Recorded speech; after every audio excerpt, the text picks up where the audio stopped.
Frankly, I can't believe Australians are accepting what they're getting from many of their state governments at the moment when it comes to coronavirus restrictions. Just imagine for a moment if John Howard or Tony Abbott were doing this. Imagine if Jeff Kennett had tried to lock his whole state down.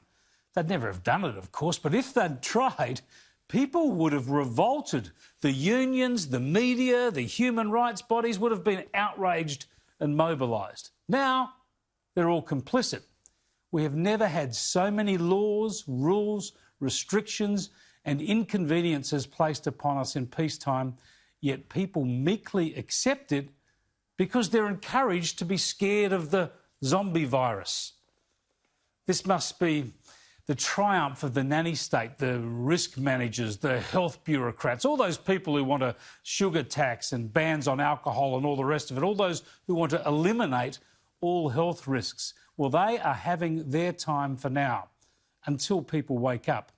I mean, what dire emergency, what life-threatening situation, what horrible crisis for other citizens would justify police turning up at the house of a pregnant woman, a woman who is unarmed, not aggressive, no threat to herself or anyone else, and the police stick her in handcuffs and arrest her?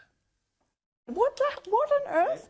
Excuse me, what on earth? Just put your phone down. Can you, record this? I'm in my pyjamas. What's this? I had an ultrasound in an hour. Yeah, she's pregnant, so... I'll take it easy. What's this about? I have an ultrasound in an hour. Now, you've all seen this by now. You know that Zoe's alleged crime was posting on Facebook about a planned protest against Victoria's extreme lockdown measures. She didn't go to a protest. She didn't say or do anything violent or dangerous. She lives in Ballarat, where there's a stage 3 lockdown, unlike Melbourne's stage 4, and says she didn't know a protest would be illegal. But under the same government that didn't lift a finger to stop a Black Lives Matter protest, we now see police throw the book at even the social media suggestion of a protest against the government's draconian lockdown. Still, Zoe's episode might now do more than any protest. Also the fact that, it might be a bit of an eye-opener of the human rights and stuff that I'm trying to stand for, and people realising just how out of control things are getting. Like, I'm not a criminal person, and that was very extreme. Like, if the police had have just called me and told me to remove the post, I would have done so. I didn't realise I was doing something wrong, and I just thought it was very extreme under the circumstances and my children to be exposed to stuff like that.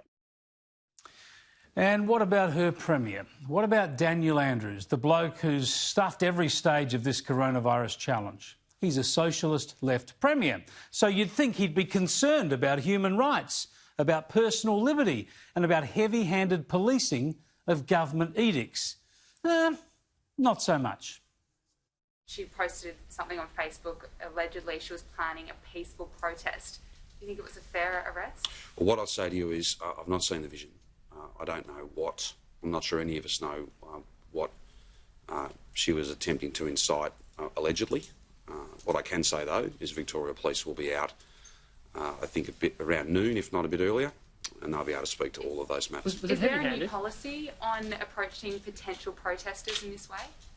Not that the government is involved in. That's very much a operational matter that Victoria Police, they may have made some decisions on the ground, as it were, but that's not something I can speak to. But they are going to be out, and you'll be able to put those questions to them. He doesn't know whether it was over the top or not, just a matter for the police. Says he hadn't even seen the vision. For the Premier to ignore this case, to wipe his hands of it, is reckless. Like letting people out of quarantine, as reckless as that, or telling infected people they can leave home for exercise, or perhaps rejecting ADF support. It just fits in with this pattern of mismanagement in Victoria, doesn't it? Andrews was soft on other protests, soft on quarantine and soft on Defence Force help, but he's going to be hard on anyone protesting against him. There are rules. We're not going to change those rules. Protests are not smart, they're not safe, and they're not lawful. And that's where it's at. As for the police, they've looked at what happened in Ballarat and they're okay with it. They say this arrest was prompted by the, quote, serious criminal behaviour of inciting an unlawful protest. You know, I'd be the first to acknowledge the optics, for want of a better description, of arresting a pregnant female. It's never going to look good. I mean, the optics of arresting someone who's pregnant is terrible.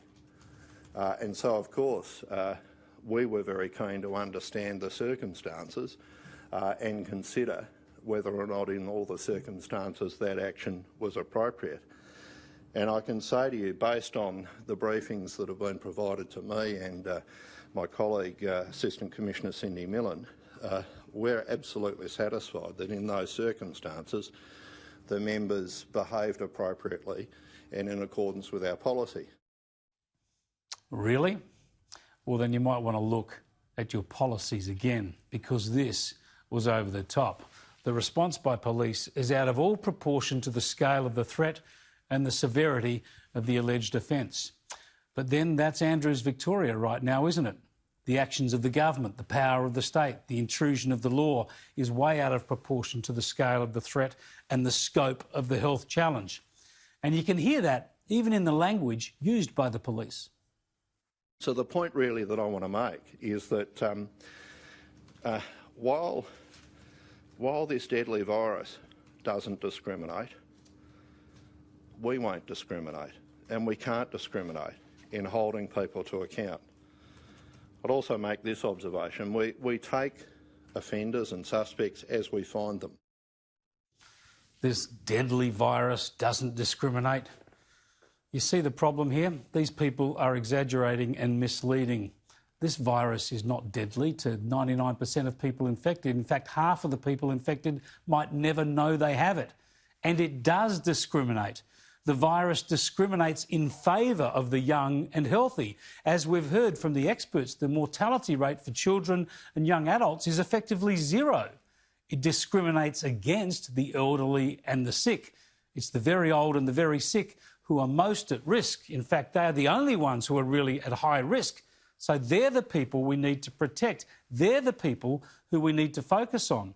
Instead, authorities want to scare everyone, lock everyone down, while the death count continues to mount. Where? In the aged care homes, where curfews are meaningless and lockdowns change nothing. But Daniel Andrews digs himself deeper into the bunker every day. We have to make all that we have given, all that we've done, all the sacrifice that every single Victorian has made has to count for something. We can't just let that be washed away by opening up too quickly. We've got to do this in a safe and steady way. That's what the science tells us, that's what the doctors tell us, that's what the data tells us. And as difficult as that is to hear, there is no alternative. Yeah, we could never admit we were wrong and try for a slight easing of restrictions. We just say there's no alternative. There's a million alternatives. It's all about sensible balance. And Victoria has never gone close to striking that. Look at the other states. Look at other countries. Andrews could scrap the curfew for starters. He could get kids back to school for starters. Instead, leaked documents that appeared in the Herald Sun today show that the roadmap out for Victoria is still going to be long and slow, with life not getting even close to normality until there are fewer than 5 infections a day, if that day ever comes. And it's just as bad in Queensland, even though they're almost COVID-free in that state. They won't reopen the border with their southern neighbour until New South Wales has gone a month without any community transmission. A month. Again, if that day ever comes. This stuff is nuts. They will kill any job, divide any family, create any hardship for anyone, except, of course, celebrities and AFL officials. They will do any collateral damage they like in order to pretend they can wipe out the virus. But we know the virus can't and won't be eliminated. I know, according to the polls, most people in Victoria and Queensland and other states like WA support these lockdown measures. Well, I don't think they've been given the right information by their politicians or most of the media. I think they're being spun a line that all they need to do is put up with hardship for a while, then there'll be a vaccine and it'll all be sweet. That's nonsense. The only chance of that happening is if a highly effective vaccine is widely available within months, something that's never happened before. More likely, all the pain and hardship people are suffering now will be for nothing. It will only delay rather than avoid the day that they have to deal with the virus. And it just means that they'll be poorer and more distressed when they eventually do have to open up and find a way to live with COVID-19.